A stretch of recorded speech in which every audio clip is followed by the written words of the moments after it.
Hi everyone, welcome back to our discussion of synchrotron radiation, where we've been on this journey of learning what the spectrum of radiation from region-emitting synchrotron radiation might look like.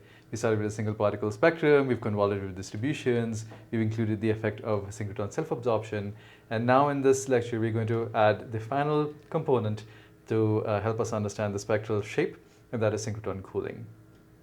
So the idea behind synchrotron cooling is the fact that as these particles that are producing synchrotron radiation, they are losing energy to the radiation that they produce.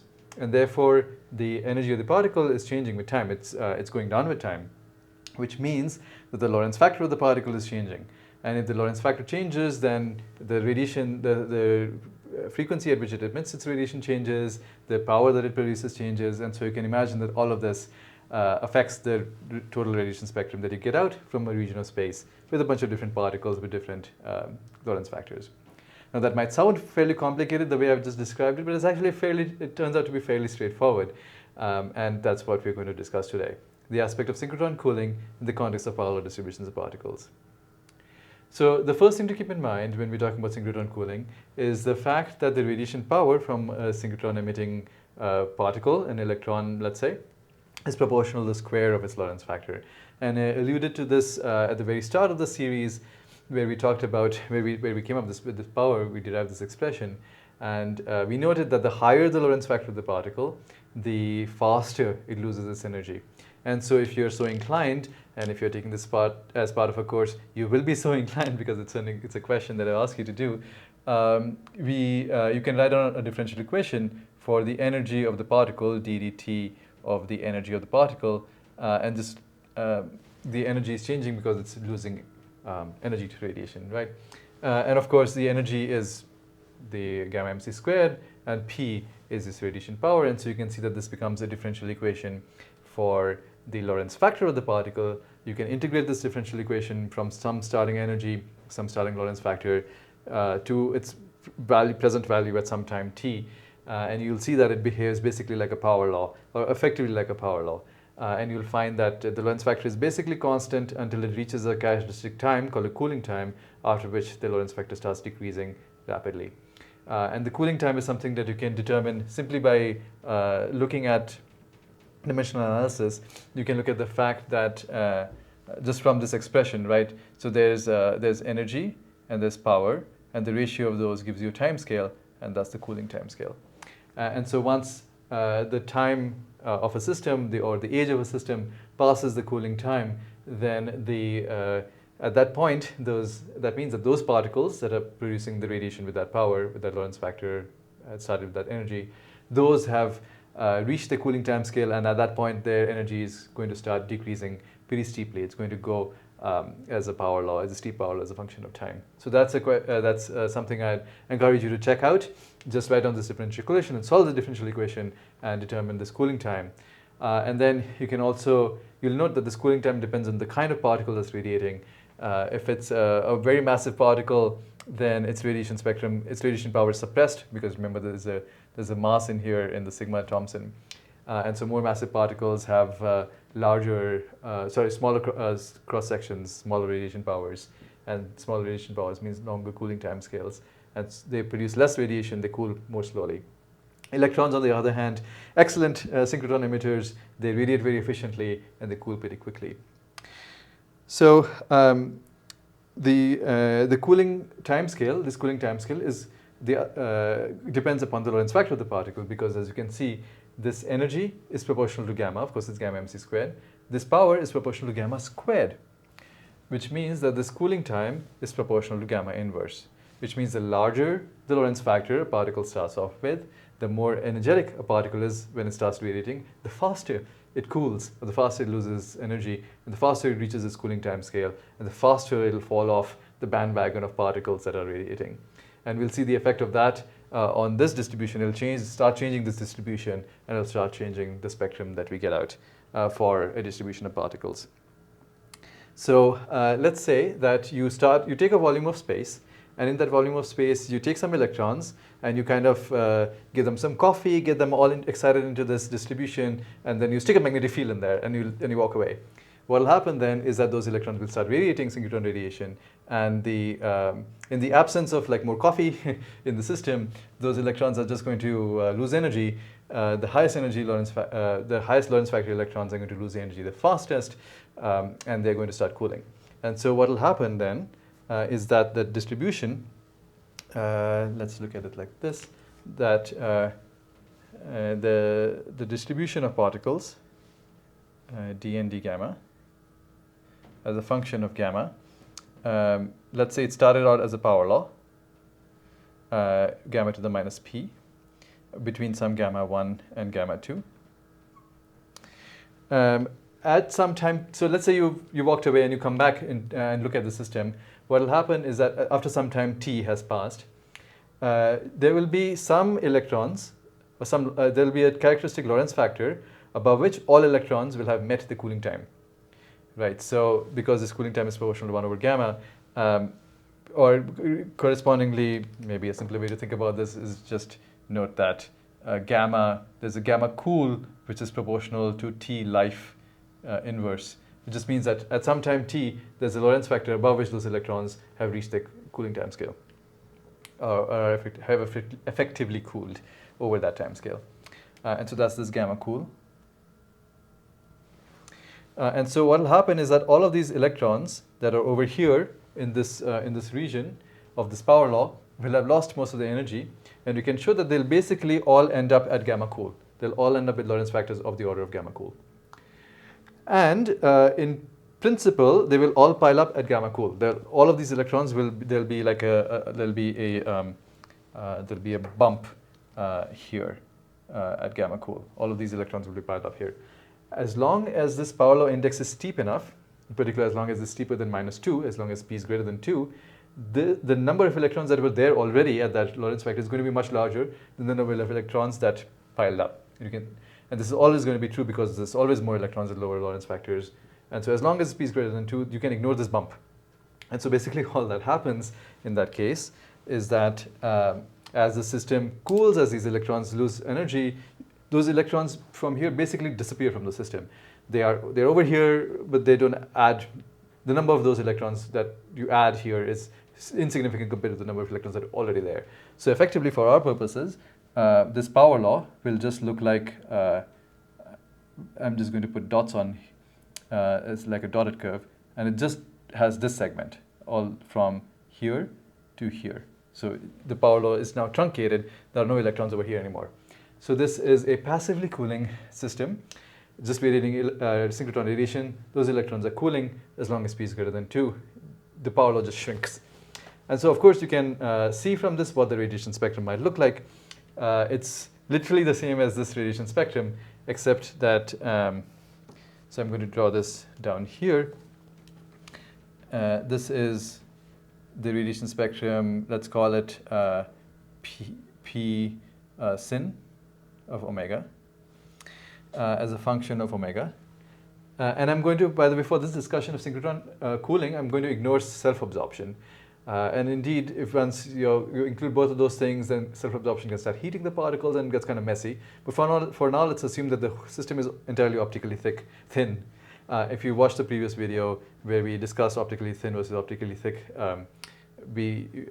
that was discussed there. But in this particular case, we're assuming that the entire system is optically thin. And if you don't know what I'm talking about, either you feel free to watch the previous lecture in the series, or don't worry about it, because all we are doing is assuming that the radiation from these electrons makes it out to us, and it's not getting absorbed by the electrons themselves. So in this case, our spectrum has a omega to the 1/3 power from these gamma 1 electrons. This is our omega 1. And then in this region, you get a power law, which is this omega to the 1 minus p over 2. And then here is our omega cool, let's say. So this is just omega c, the characteristic frequency of these gamma cool electrons, this expression, but for gamma cool, gamma equals gamma cool. And then there are no more electrons above gamma cool, right, in this orange segment here. And so you get an exponential cutoff here, which is e to the minus omega over omega cool. And so it doesn't matter what your gamma 2 was, because those electrons are all gone. You put them there, they've decided that they've had their coffee, they're now off reading a newspaper over here. They're done. They're out of the system. We don't need to worry about them. So now this is what the radiation spectrum would look like if you just had this passively cooling population of electrons. Now, in any given physical system, so actually, well, before I go there, this is actually important. This system does actually happen in real cases. And a typical example is reverse shocks in gamma ray bursts.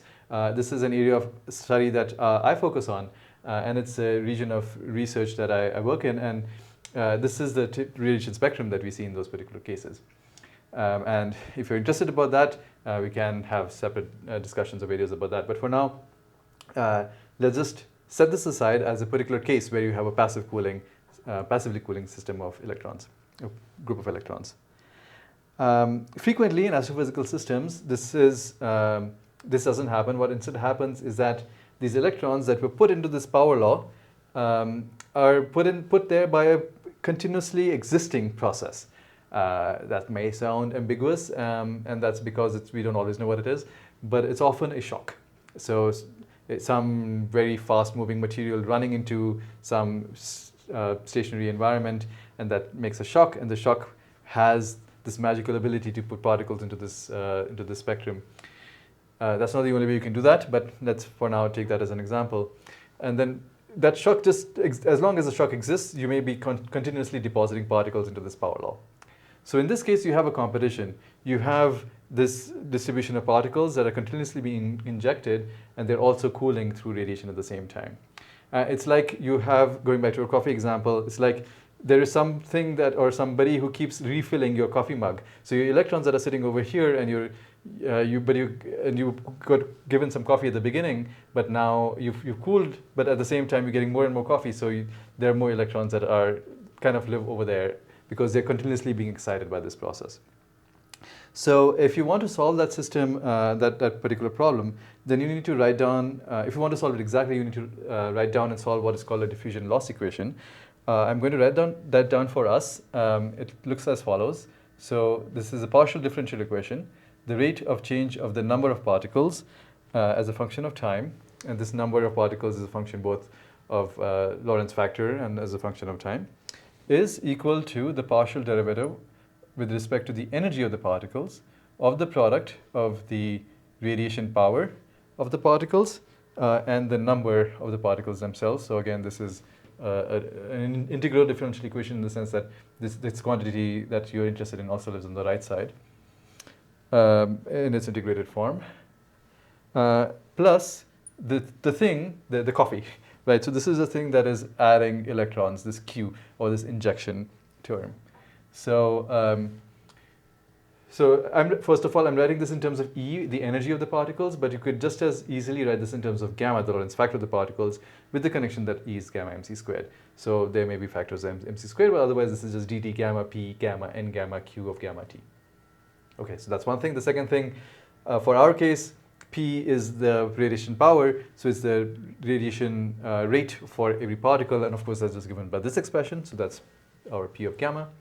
N of E is the thing that we're solving here, is the number of electrons as a function of Lorentz factor, which starts off like this, but doesn't stay like that because of this, and because of cooling. And so this part, the injection part, a typical injection may be this. It may be like a thing that is producing this distribution and at some rate, and so we can write this perhaps as kappa gamma to the minus p for gamma between gamma 1 and gamma 2, right? So something that's producing this distribution of particles with at some rate kappa, which is just a normalization factor, and it's injecting that into the distribution. And so you can solve this diffusion loss equation. And if you're taking this, if you're watching this video as part of a course, this is an exercise that you'll do, and you will derive the actual distribution that you get out from that.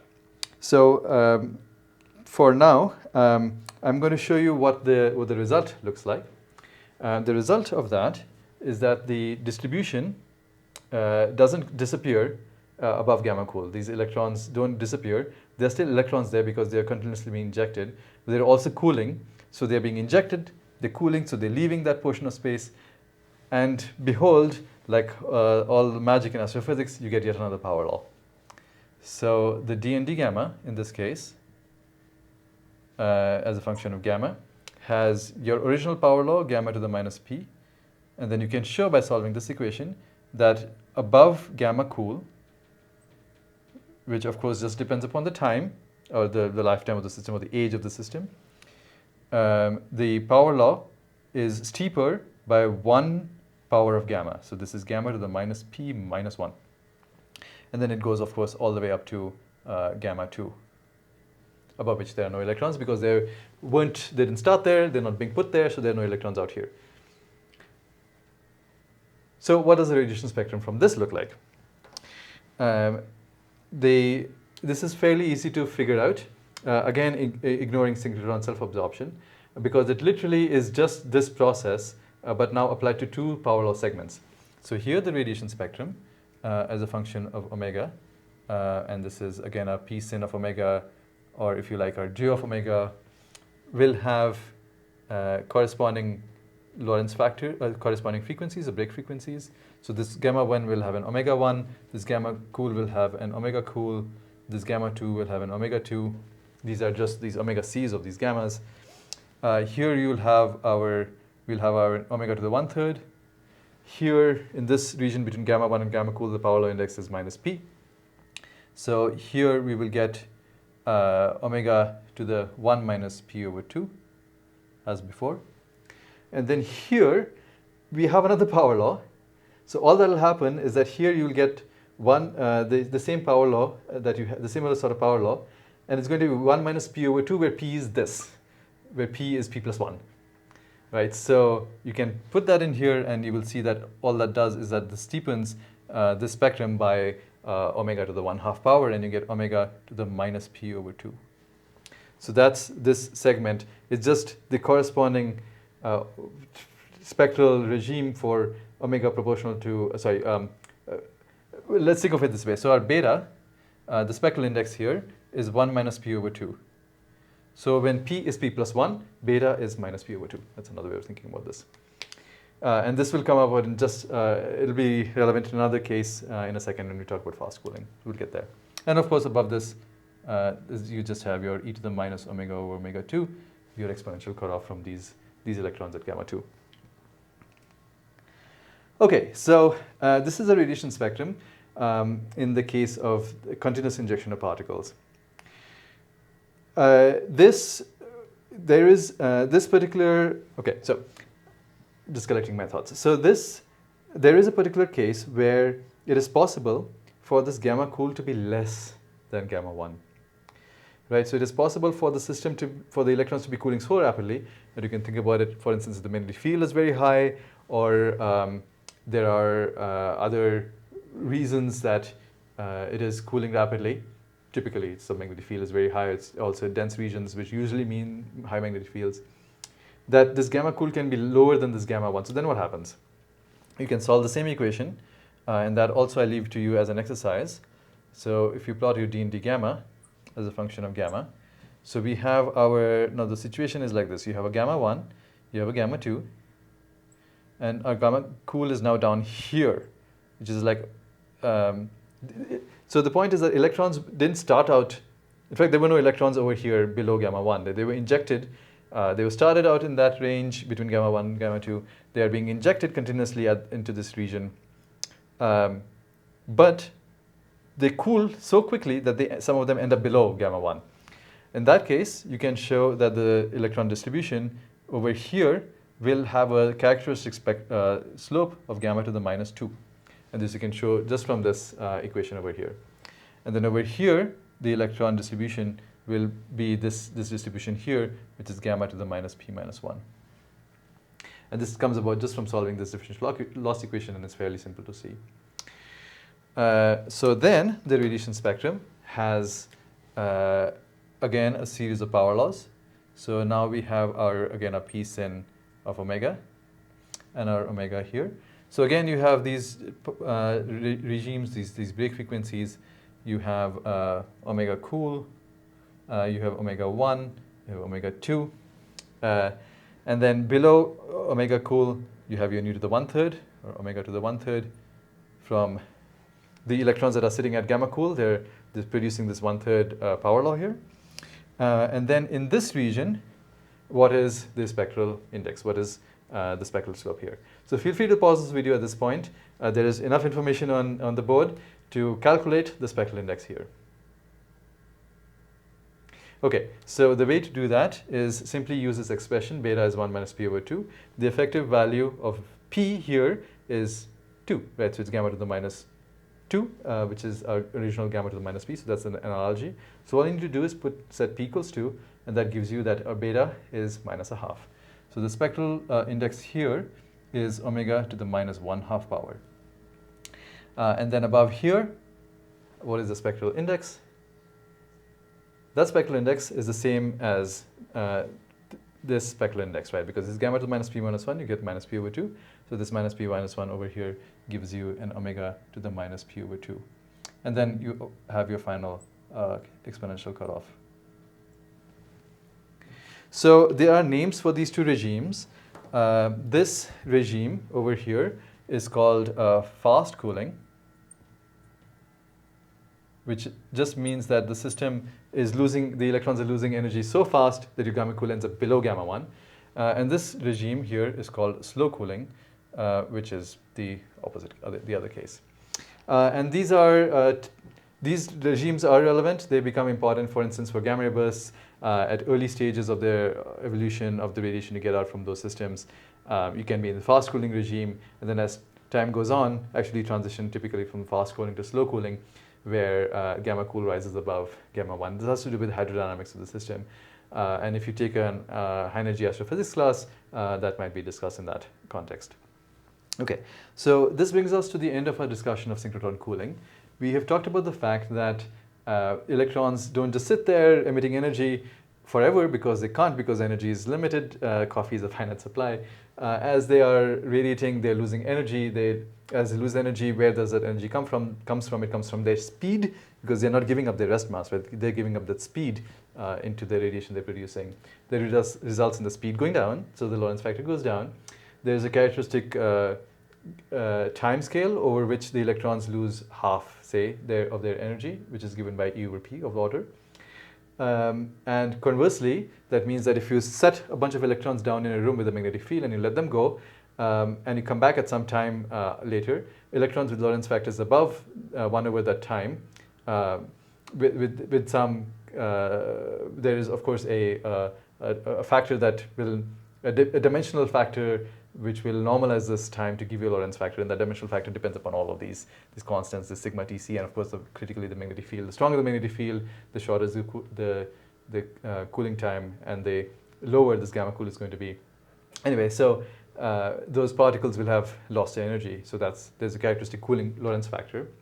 If you just had a single polar distribution of electrons from the highest energy end will just disappear.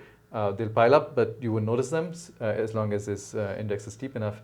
And you'll just get a spectrum that has an omega to the 1/3 and 1 minus p over 2 spectral regimes. And this indeed is relevant in some astrophysical contexts, like reverse shocks and gamma ray bursts. Then it is possible for us to have a situation where, in fact, it's quite likely that the electrons are continuously being fed this energy, in which case you can write down and solve the diffusion loss equation for the number of particles as a function of the energy and Lorentz factor, and determine the particle distributions. If the particles are cooling slowly, then the cooling Lorentz factor is higher than gamma 1. This is the definition of what I mean by slowly. Then you'll have a break in the electron Lorentz factor distribution, where the distribution steepens by a factor of gamma across this break. And in the other case, if the electrons are cooling rapidly, then they'll all cool past this gamma 1, but of course they're also being injected, and then they're also cooling, and so you'll end up, after solving this equation, coming up with these, yet there's still a break. Now it's at gamma 1 rather than gamma cool. And now you'll have gamma to the minus 2 distribution here, and gamma to the minus p minus 1 distribution here. In both cases, you can use the same connection between the fact that a gamma to the minus p distribution gives you an omega to the 1 minus p over 2 power law. This p is whatever is the distribution slope here, right? So the fact that here there's a P and here there's a P shouldn't confuse you. It should just be, this is the slope of whatever the distribution is. So when the slope here is minus P, you get 1 minus P over 2. When it's minus P minus 1, you get minus P over 2. And similarly here, when it's minus 2, you get a minus 1/2 segment. And all of these segments are indeed observed in radiation spectra of synchrotron emission from energetic sources. And so they are all relevant in high energy astrophysics. So that wraps up most of our discussion of synchrotron radiation. We have talked about the single particle radiation. We've talked about the dynamics prior to that. And then we talked about the connection between the characteristic frequency of radiation, the synchrotron power. We talked about the radiation spectrum from a single particle, which is the synchrotron F function. We talked about how usually in astrophysics you have a distribution of particles. We assumed a power law distribution. For that power law distribution, we have the total emission that you get. We found that it's also a power law. And in fact, there are a couple of, in the middle regime, and then there are also these, this 1/3 tail at low frequencies. We talked about synchrotron self-absorption, which is what happens when these particles start absorbing their own radiation. We did a little aside on the radiative transfer equation in order to contextualize that information. And then finally, in this video, we've talked about synchrotron cooling, which is what happens when these particles lose their energy and they are, that changes the spectrum, the distribution of particles, and how that changes the spectrum in different possible cases. There are a few things we have not talked about in this context, which is what happens, as I mentioned in the beginning, when these particles are cooling through this process, but also the system is optically thick, and so that emission is being absorbed. But because, of course, when you absorb the light, the particles gain energy. And so actually, if you think about this, what will happen is that it'll end up thermalizing the distribution of particles, and you'll move from a power law to a Maxwellian distribution of particles. And so, of course, that'll change then the radiation spectrum, and the radiation spectrum is going to be, to calculate that, you'll need to convolve a Maxwellian, maybe a relativistic Maxwellian, but some kind of thermal particle distribution with that synchrotron function, and then you can figure out what that might look like. And that's also relevant in some astrophysical cases. And then you may also be interested in synchrotron polarization, and that is the fact that this synchrotron emissivity has parallel perpendicular components, and the ratios of those gives you polarization. And synchrotron polarization is a key aspect of understanding. Synchrotron emission is expected to be polarized, and when you see radiation from astrophysical sources that is polarized, it's often a key indicator that it is synchrotron emission in the first place.